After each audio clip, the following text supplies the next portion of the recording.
Olá, querido, querida, que a paz do Senhor Jesus esteja contigo, com a tua casa, com a tua família. Vamos começar mais uma aula do nosso curso gratuito de teologia. Vamos estudar hoje o nível Expert, a disciplina é Bibliologia e hoje nós vamos estudar a aula de número 2, a Bíblia e as suas traduções. Então vamos lá. O versículo inicial está aqui no Evangelho de Lucas, capítulo 24, versículo 32, que diz assim: E disseram um para o outro: Porventura não ardia em nós o nosso coração, quando pelo caminho nos falava e quando nos abria as Escrituras? Olha só, esse texto aqui fala a respeito daqueles dois discípulos, né, que foram a caminho de Emaús. Depois você pode conferir lá no capítulo 24 de Lucas, era o domingo da ressurreição. O Senhor havia ressuscitado e eles voltaram para Emaús tristes, cabisbaixos, pensando, pensávamos que que Jesus seria o Messias e ele morreu e já é o terceiro dia. E eles iam um falando com o outro, e a Escritura só fala o nome de um, não é o Cleopas, não diz o nome do outro. E eles estavam indo e dali a pouco aparece um terceiro, que é como para eles como um viajante, mas era o Senhor Jesus. E aí o Senhor pergunta: o que vocês estão falando? Embora que ele sabia, né? E aí eles dizem: você é estrangeiro aqui, você não sabe as coisas que estão se passando em Jerusalém? E aí o viajante pergunta a eles: quais coisas? E eles começam a explicar acerca de Jesus, o Nazareno. Pensávamos que ele fosse aquele que iria remir a Israel, mas ele já morreu e é o terceiro dia e não sabemos o que será. E aí o Senhor vai dizer para eles no versículo 25: ó nécios e tardos de coração, para crer em tudo que disseram os profetas. Nécio quer dizer uma pessoa sem entendimento, tardo de coração, é que ele demora para acreditar, é lento para acreditar.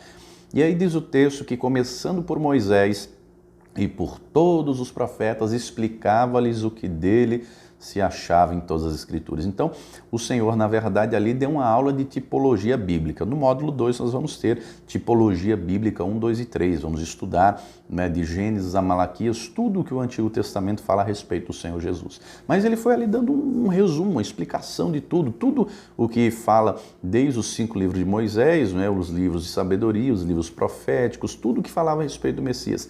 E aí eles chegam a Emaús, eles convidam aquele viajante para entrar e partir o pão, e o texto diz que no momento do partir do pão, ele deu graças, não é?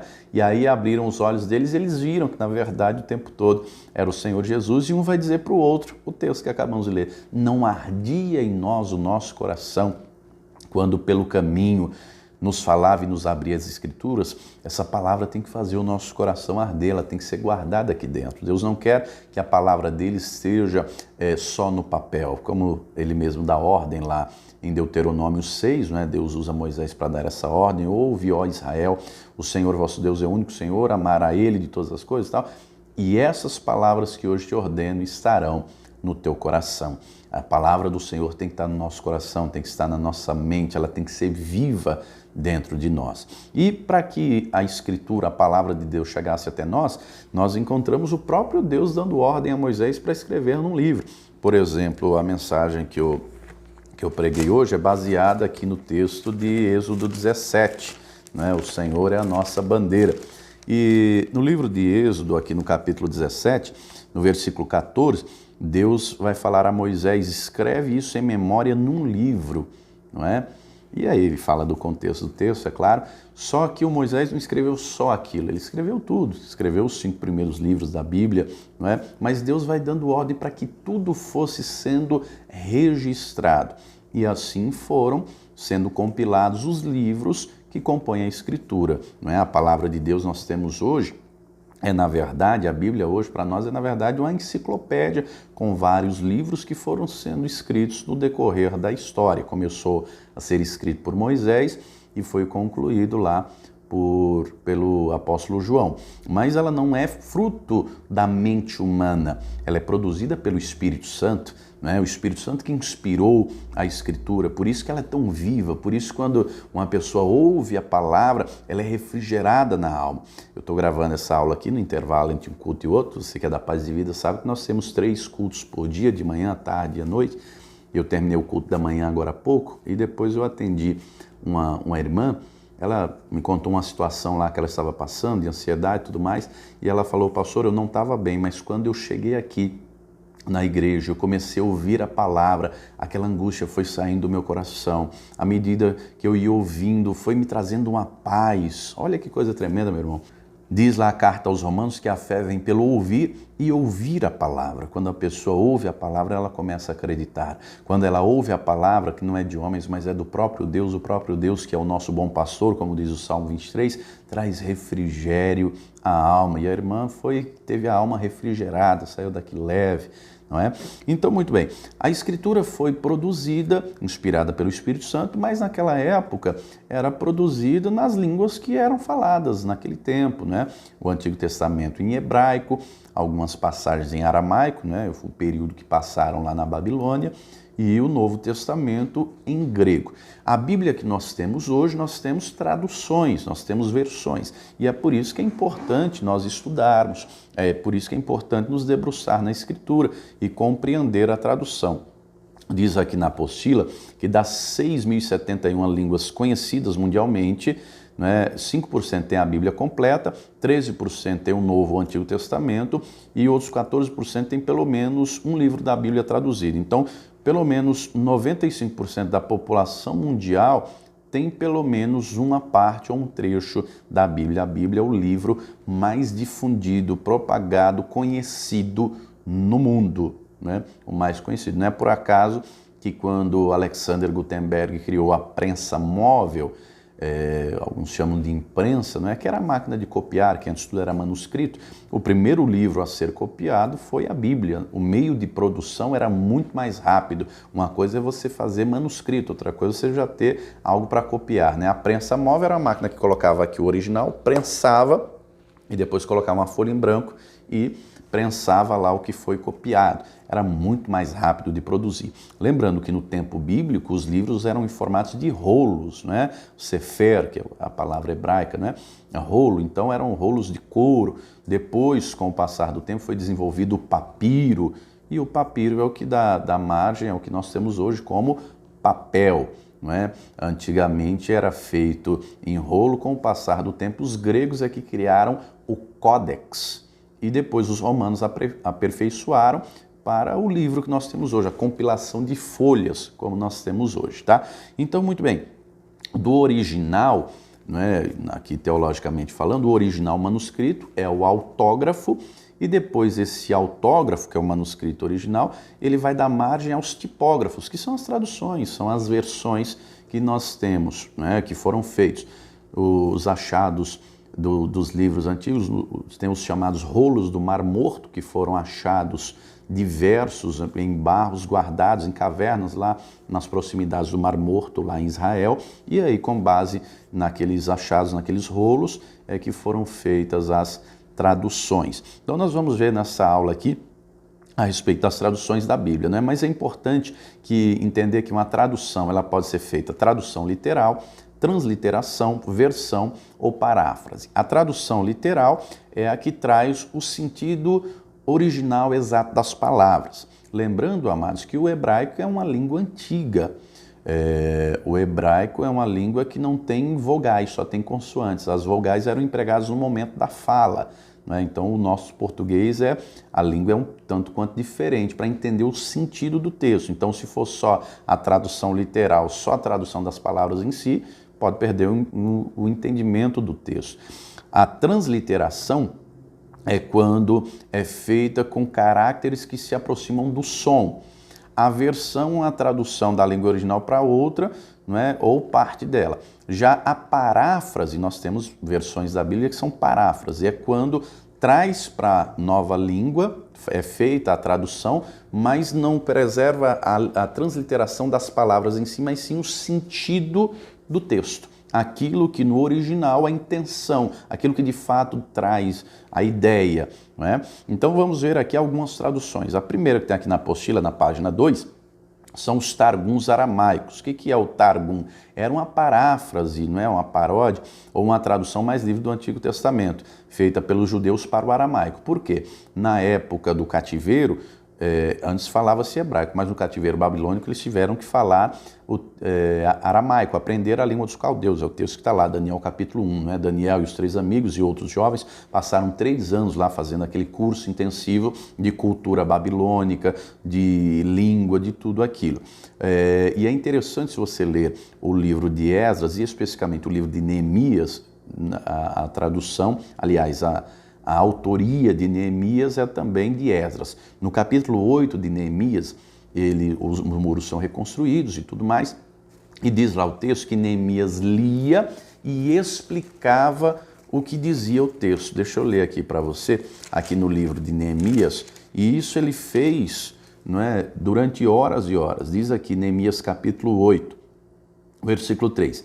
E leu nela, na palavra de Deus, diante da praça, que está diante da porta das águas, desde a alva nascer do sol, por volta de 6 da manhã, até o meio-dia, perante homens e mulheres entendidos, e aos ouvidos de todo o povo estavam atentos ao livro da lei. Diz lá o versículo de número 8. E leram o livro da lei de Deus, e leram o livro na lei de Deus, e declarando e explicando o sentido, faziam que lendo se entendesse. Por quê? O Esdras lia, ele era escriba, não é? Ele era sacerdote, ele tinha habilidade. Depois você lê lá Esdras capítulo 7, né? O próprio rei Artaxerxes dá testemunho disso. Ele lia em hebraico.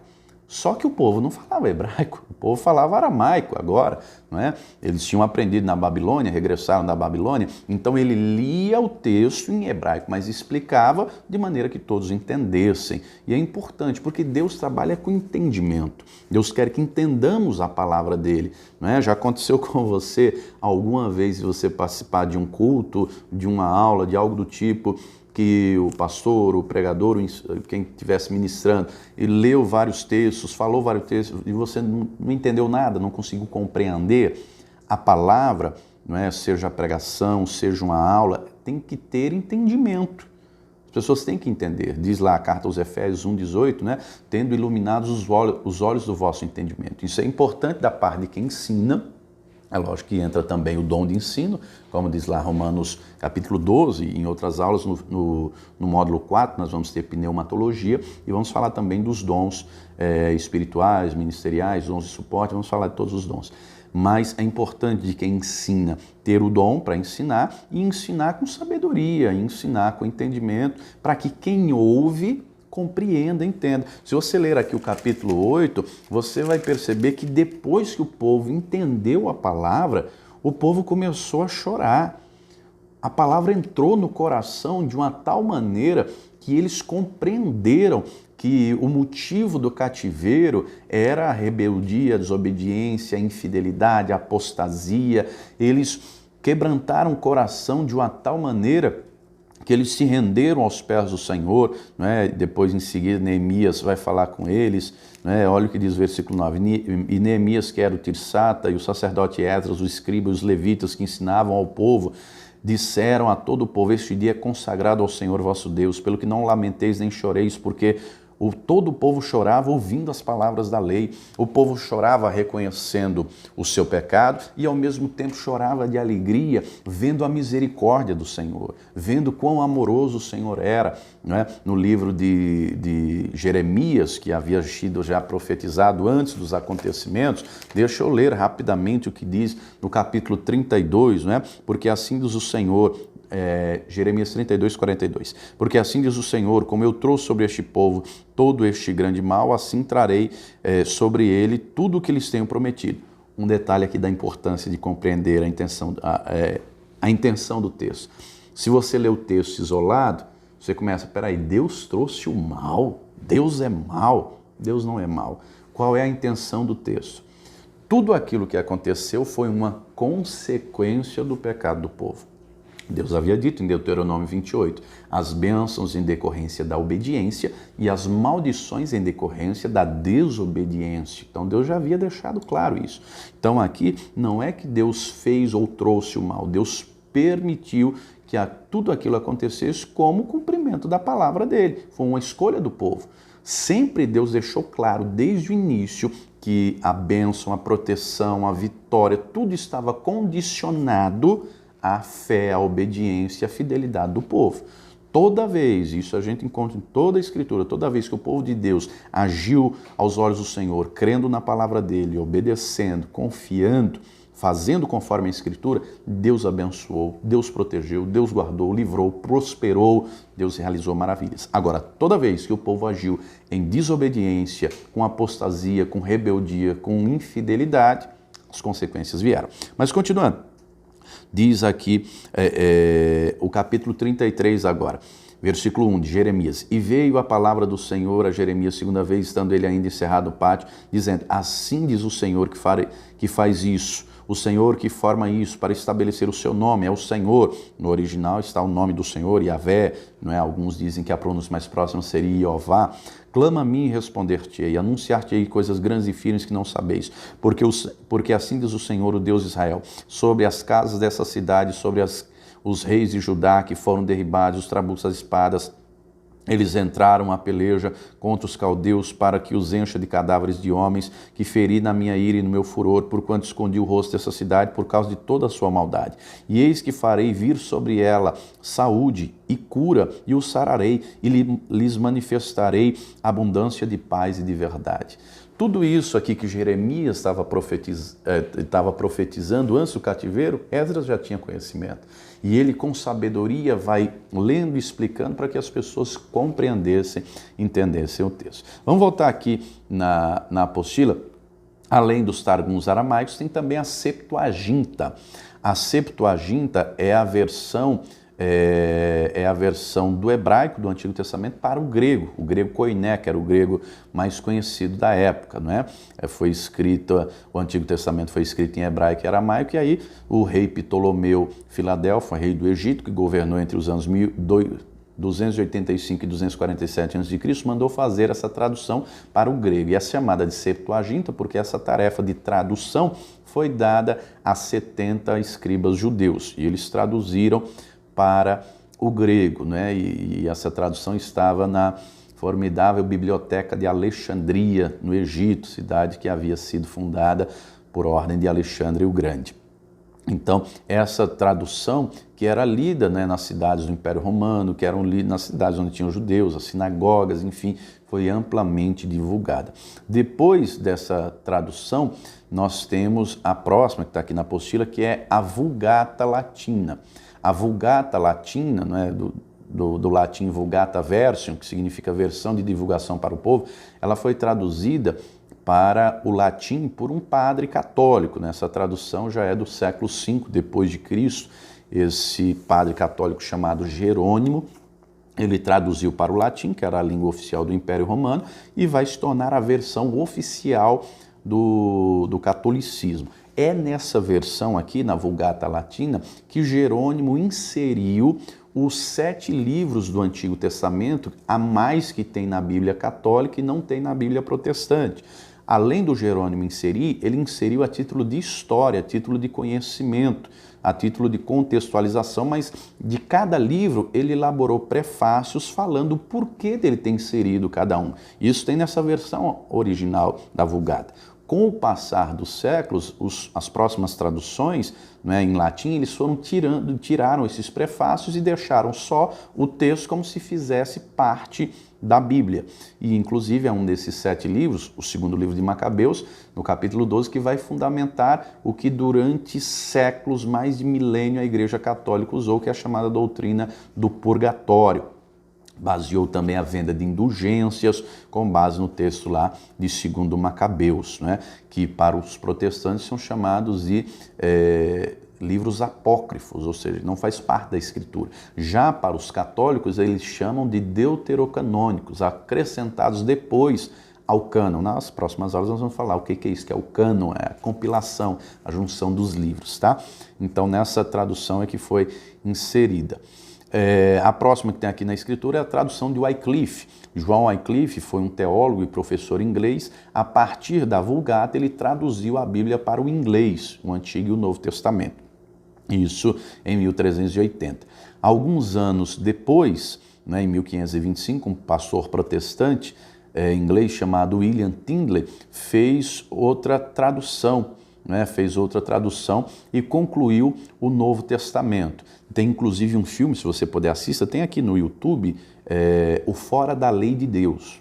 É o nome do filme. Por que o nome do filme é O Fora da Lei de Deus? Porque o William Tyndale ele fez essa tradução completa para o inglês, o Antigo e o Novo Testamento. Lembrando aqui que o Wycliffe ele traduziu, não é, para o inglês e foi feito a partir da Vulgata, né? O Tyndale traduziu a partir dos originais grego e do que havia sido achado de grego e hebraico.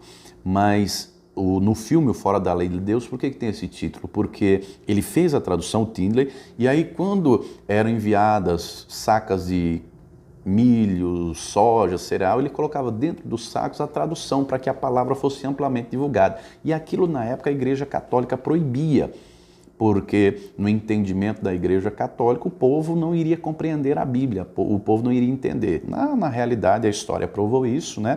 Eles usavam a Bíblia como objeto de dominação, uma vez que só os sacerdotes, só os bispos, padres, arcebispos, clérigos poderiam ter o acesso e o conhecimento à Bíblia e o povo não poderia. O Tyndale compreendeu, Deus quer que todo o povo tenha conhecimento. Está escrito, o povo perece por falta de conhecimento. E aí ele começa a distribuir e por isso que ele o nome do filme é O Fora da Lei de Deus, ele acaba sendo queimado vivo, mas a escritura permaneceu, chegou até os nossos dias. Depois, se você puder, assista O Fora da Lei de Deus. A próxima que tem aqui na apostila é a Bíblia de Genebra, que foi publicada em 1560, né, por eruditos que fugiram da perseguição da Inglaterra para Genebra, na Suíça.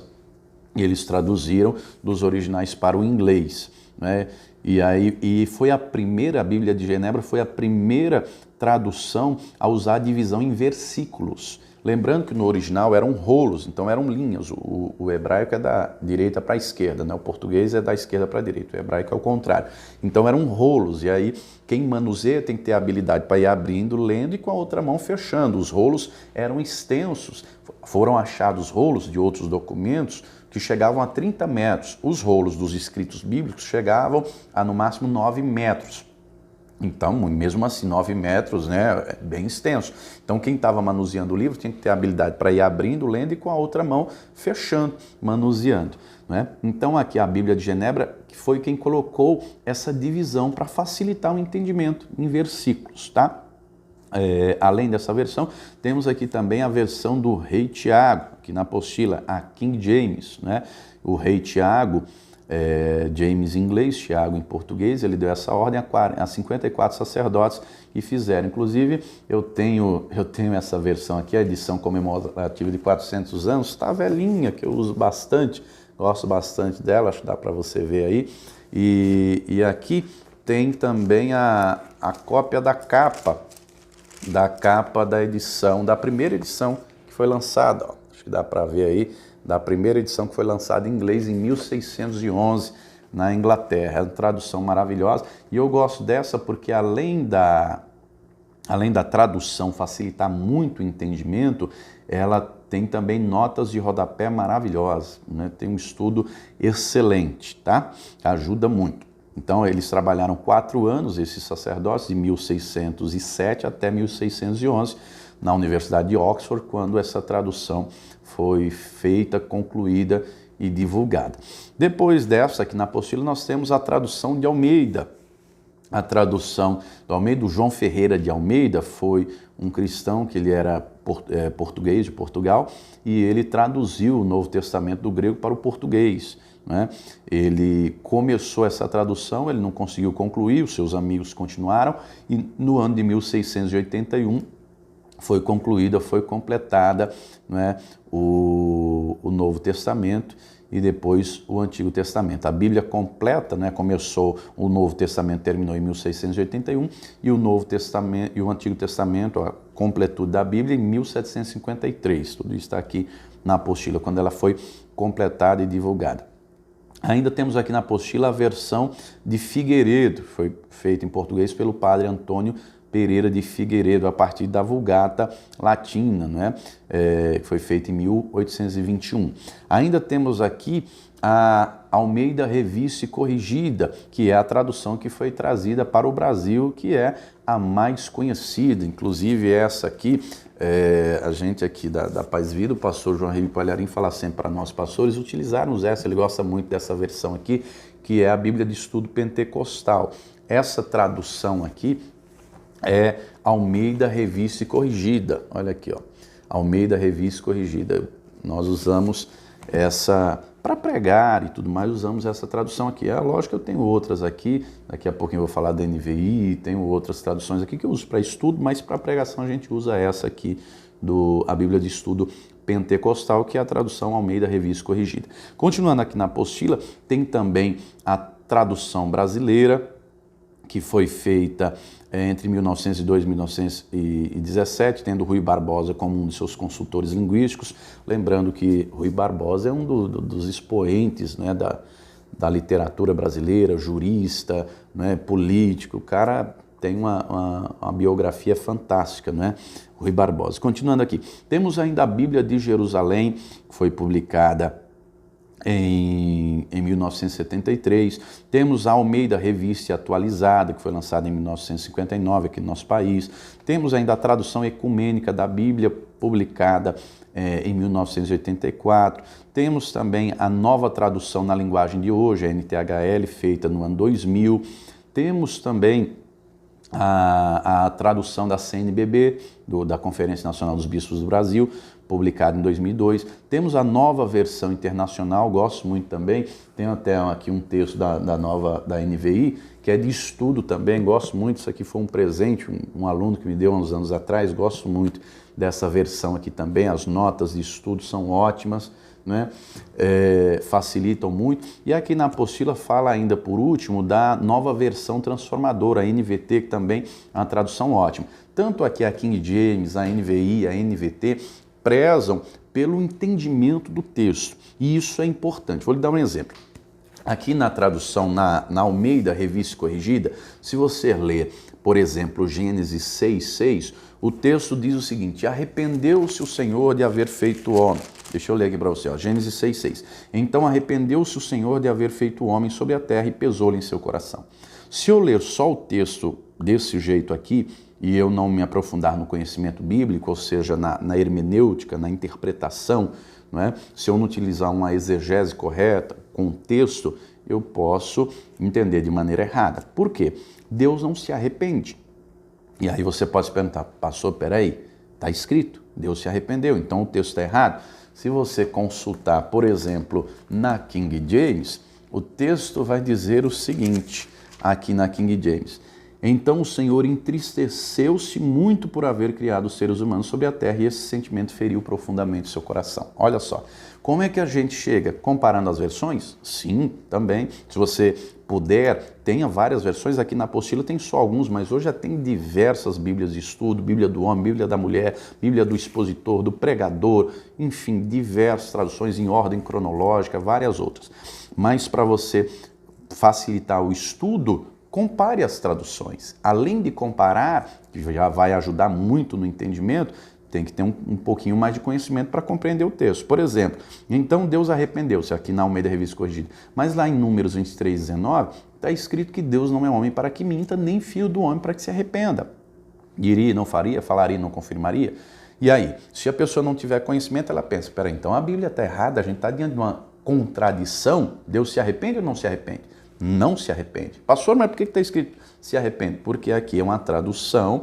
No momento da tradução, o verbo mais adequado a se usar não é aqui o arrependeu-se aqui da versão corrigida. É aqui, o sentido do texto é o entristeceu-se.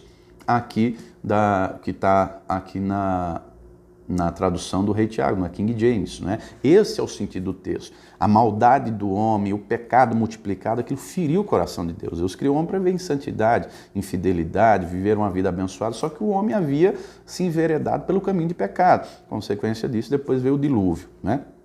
Mas Mesmo assim, o Senhor, olhando para Noé, viu que Noé achou graça aos olhos do Senhor, porque ele não fazia como os demais faziam. Então, Deus não se arrepende. Um outro exemplo também, aqui na versão Almeida, nessa particularmente, na revista corrigida, nós encontramos na segunda carta aos Coríntios, na carta de Paulo a Timóteo, dizendo que Adão e Eva foram enganados. E assim como a serpente enganou a Eva, tem tanto no 2 Coríntios 11 quanto na carta de Timóteo.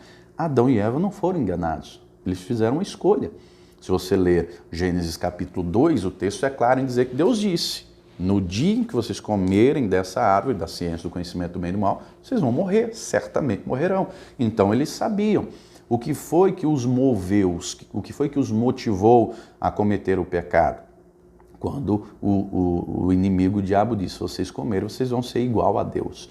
Então houve no coração do homem o mesmo que houve no coração de Satanás quando ele se moveu a se rebelar contra Deus. Então é importante a gente conhecer, né, as traduções para facilitar o entendimento do texto, para a gente entender qual é a intenção correta do texto. Por exemplo, lá em Deuteronômio 28, aqui na Almeida, revista corrigida, que é essa tradução aqui, Deuteronômio 28, o texto diz assim: e há de ser que, se ouvires a voz do Senhor, tendo cuidado de guardar todos os seus mandamentos que hoje te ordeno, o Senhor teu Deus se exaltará sobre todas as nações da terra, e todas essas bênçãos virão sobre ti e te alcançarão quando ouvires a voz do Senhor teu Deus. O ouvir no nosso país é um verbo, no português é um verbo, o obedecer é outro. São verbos diferentes. Você sabe que verbo exprime ação, não é? Por exemplo, eu estou ensinando, conjugado no gerúndio, estou dando aula. Só que aqui, o ouvir do hebraico, dentro do ouvir do hebraico está o ouvir e o obedecer. É um verbo só, é uma coisa só. Então, o que quer dizer isso? Para Deus eu provo que eu ouvi quando eu obedeço. Vou lhe dar um exemplo simples. Não sei se você tem filhos, eu tenho 3. Já aconteceu com você, por exemplo, dizer a um dos seus filhos: pegue para mim um copo com água. E aí a criança fica lá distraída, pensando. Aconteceu com você: menino, você não está ouvindo o que eu estou falando? Ouviu, mas não obedeceu. Com Deus é a mesma coisa, não adianta só eu ouvir aqui, eu tenho que obedecer. É o que Tiago vai dizer lá, Tiago 1,22. Nós não devemos ser só ouvintes da palavra, mas praticantes. Aqui o sentido de Deuteronômio 28 é: se você ouvir a palavra, aprender, entender, guardar no coração e praticar, obedecer, você será abençoado. Todas as bênçãos virão sobre ti. Do mesmo jeito que, se não obedecer, não praticar, as maldições virão. Então esse é o sentido do texto, por isso que é importante estudar. Se você puder, adquira mais versões. Se não puder, tem aplicativo, né? Tem aplicativo que você vai ter aí todas essas versões aqui: Almeida Revista Corrigida, Atualizada, Fiel, você vai ter NVI, NVT, King James. Aplicativo gratuitamente, facilita muito o estudo, facilita muito o aprendizado. Estude a palavra, medite nela. Essa palavra tem que arder nos nossos corações, tem que arder no seu coração. Estude, medite, porque a palavra ensina, a palavra fortalece, a palavra anima, a palavra revela o Todo-Poderoso, a palavra nos leva a ter intimidade com Ele. Através da palavra a vitória vem. Que o Senhor te abençoe, você, a tua casa, a tua família. Eu vou ficando por aqui. Se você gostou, deixa aí o teu joinha, o teu like. Se não é inscrito ainda no canal, clique aí no botãozinho vermelho para se inscrever, ative o sininho das notificações para receber as próximas aulas quando eu postar. E lembrando também, você que é aluno, que está fazendo curso, né? Você que está assistindo o vídeo, está tendo conhecimento, mas você que é aluno, está fazendo curso, lembre-se que ao final de cada apostila tem os 5 exercícios, que estão todos aqui na apostila, você tem que responder e enviar porque valem nota, tá bom? E todos também são convidados a se tornar pregadores do telhado. Os pregadores do telhado são aqueles que contribuem aqui com a obra, contribuem aqui com a Paz e Vida, né? Faça aí a tua doação, faça a tua oferta. Estão aparecendo aqui os números das contas aqui da Paz e Vida, no Banco Bradesco, no Banco Itaú, no Banco Santander. Faça a tua doação, faça a tua oferta. Se você tem sido abençoado, abençoada com o ensinamento da palavra, com o aprendizado nesse curso de teologia, faça aí a tua oferta, que Deus vai te abençoar e te recompensar. Faça a tua oferta de amor, de gratidão, porque o Senhor vai te devolver multiplicado. Após você fazer aí a tua oferta, a tua doação, envie o recibo para este número aqui do WhatsApp, que eu vou enviar para você em gratidão os e-books do pastor João Ribe Palharim, que vão abençoar a tua vida, tá? Deus te abençoe, até a próxima aula e viva o Senhor Jesus.